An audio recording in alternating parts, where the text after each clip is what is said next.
Bonjour, mon nom est Mathieu Bouchard, co-leader avec Catherine Wilhelmy d'Expérience, la communauté québécoise des patients partenaires en recherche. L'objectif de cette présentation est de vous donner un bref survol des travaux qu'on a effectués au cours de la dernière année pour renforcer les capacités organisationnelles de la communauté. Donc, le partenariat patient a émergé à partir des années 90 en Angleterre et aux États-Unis. Ça a fait sa place au Canada avec l'appui des IRSC dans les années 2000 et en 2022, on a obtenu le premier financement pour un projet autogouverné par des patients partenaires en recherche. Donc, ce projet-là nous a permis de renforcer nos capacités organisationnelles. Qui sommes-nous? Donc, la communauté Expérience, c'est un groupe de personnes qui ont un vécu avec la maladie et les soins, une variété d'expériences vécues avec la maladie et les soins, un groupe de 22 personnes qui se réunit à chaque mois pour apprendre les uns des autres et coordonner notre activité de manière à avoir une influence à travers le système de santé dans les activités de recherche. Nos valeurs sont la créativité, la persévérance et l'altruisme.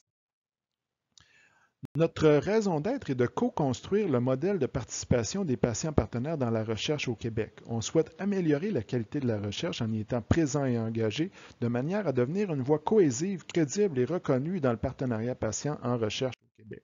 Donc, notre activité, elle est vraiment transversale au niveau de la recherche, donc de toutes les phases de la recherche, de la conception, la définition des questions de recherche, les méthodologies, la collecte de données, l'analyse des données et la diffusion des constats de recherche.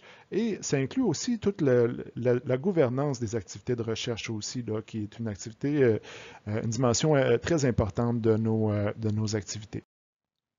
Donc, notre rôle, notre positionnement est central à l'intérieur du système de santé apprenant. Parce que si on veut apprendre comme système de santé, bien, il faut d'abord écouter, entendre et faire une place à la voix de l'expérience vécue des patients et des citoyens. Dans la dernière année, on a travaillé sur nos règles de régie interne, sur notre gouvernance, sur notre structure, notre manière de se rencontrer, donc pour se donner un exécutif de 5 personnes, une assemblée des patients partenaires en recherche d'environ 15 personnes qui va se réunir 8 fois par année pour réfléchir, se consulter, co-construire nos orientations et 4 rencontres annuelles de la communauté expérience d'un point de vue plus large, donc en incluant l'ensemble des patients, des parties prenantes du système de santé, donc les patients partenaires, mais aussi les chercheurs, les professionnels de la santé, toute personne qui se conçoit comme partie prenante du système de santé apprenant, qui souhaite entrer en dialogue avec nous et établir une variété de formes de collaboration. On vient de publier le premier numéro du magazine Expérience sur le vécu avec la maladie et les soins. Donc, c'est un magazine qui contient une variété de textes, de créations visuelles qui relatent différentes expériences en lien avec la maladie et les soins de santé de personnes soignées, mais aussi de personnes soignantes. Et le magazine est disponible au lien Internet que vous voyez à l'écran. Vous pouvez le télécharger gratuitement et le distribuer à travers vos réseaux. Donc, c'est une réalisation dont on est très, très fier, qui contribue au rayonnement et à la voix des patients partenaires à l'échelle du Québec. On est en train de se donner une présence web aussi sur LinkedIn, sur Twitter, sur Facebook, avec l'identifiant que vous voyez à l'écran.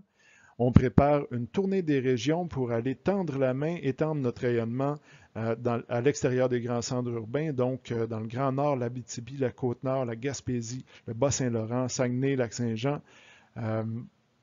Donc, c'est une tournée là, qui nous tient à cœur, qu'on est en train de développer avec les partenaires des différentes régions. Et voilà ce qui fait un peu le tour assez rapidement de ce parcours assez important qu'on a fait dans la dernière année pour mettre les bases vraiment, renforcer les capacités organisationnelles de notre communauté, être en mesure de devenir un acteur d'influence, un acteur incontournable, un acteur cohésif dans le système de santé apprenant qui va permettre de véhiculer la voix des patients partenaires au niveau des activités de recherche et de gouvernance à l'échelle provinciale. Alors, je vous remercie et n'hésitez pas à nous contacter si vous souhaitez poursuivre la discussion, si vous avez des questions, si vous avez des idées de manière dont on pourrait collaborer, développer des activités ensemble. Alors, ça m'a fait plaisir de vous faire cette présentation-là et puis on a bien hâte de poursuivre la discussion. Merci, bonne journée.